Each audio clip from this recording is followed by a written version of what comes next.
కర్నూలు జిల్లా కోడుమూరు మండలం కల్లపారి దుర్గమ్మ ఆలయంలో భారీ చోరీ జరిగింది.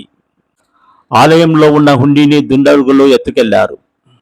హుండీలో ఉన్న బంగారు, వెండి కానుకలను దోచుకున్న దుండగులు చిల్లర నాణాలతో పాటు హుండీని ఆలయ సమీపంలో ఉన్న పొలాలలో పడేశారు. గత 3 సంవత్సరాలుగా ఆలయంలోని హుండీని లెక్కింపలేదని, ఆలయ కమిటీలో ఉన్న విభేదాలు కారణమనే ఆరోపణలు వినిపిస్తున్నాయి. దీంతో హుండీలో కానుకలతో పాటు భారీ నగదు ఉండొచ్చనే అనుమానాలు వ్యక్తమవుతున్నాయి.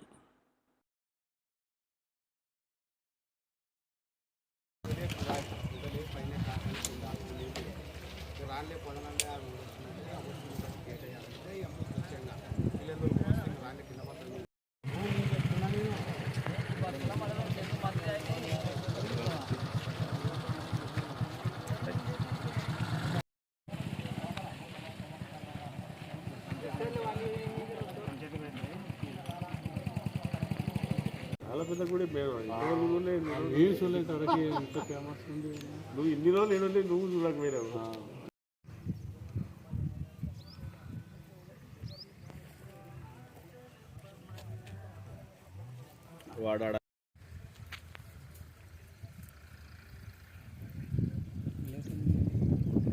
రాత్రి 7:30 వరకు మైక్ బంద్ చేసి మైక్ పెడతాం, దీపరాన్ చేసి ఈ వాకిలు వేసి మళ్ళీ అవతల గేటుకి తాళం వేసుకొని అన్ని తాళాలు వేసుకొని పోయినాను. 7:30 అయింది అప్పుడు టైం. అయినాక ఇంకా రాత్రిలో ఇంకా ఏం జరిగినాయి తెలియదు. పొద్దున నేను 5:30 అంటే టైం. అప్పుడు వస్తే వచ్చేప్పటికి ఆ గేటు తెడిచిండ్రి. గేట్ ఎవరు తెడిచిరు? ఇది నేను తాళం వేసుకొని పోయినాను మునియాపు. రంగడు గేట్ ఎవరు తెడిచినారంటే ఎవరు తెస్తారా అత్తా అనే అద్దుడి పిల్లోడు. తర్వాత ఏం జరిగి నేను లోపలికి వస్తే ఈడ కూడా డోర్ తెడిచినాడు సార్ గేటు. అమ్మ గేటు తెడిచినారు, ఎవరున్నారు అంటే ఎవరు పలకలే సార్. ఉండి లేదు, ఉండి అన్నప్పుడంగా ఉండేత్తపోయినారంటే. ఎన్ని ఉండినామా? 4 చూడు సార్.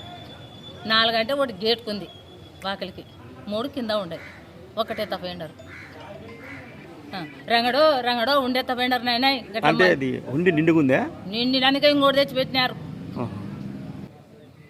దాంట్లో ఏమేమి ఉంటాయి? బంగారు, ఎండి, కండ్ల నామాలు, కూరమిసలు, ఎవరు భక్తులు తెచ్చినవి ఉంటాయి, ముక్కలు పుట్టుకలు. మరి హుండి పాడేసిపోయినారా? ఆడ చూసి రాలే చూడు సార్. నేను ఆడ ఏం పేరమ్మా నీ పేరు? ఉషానమ్మ.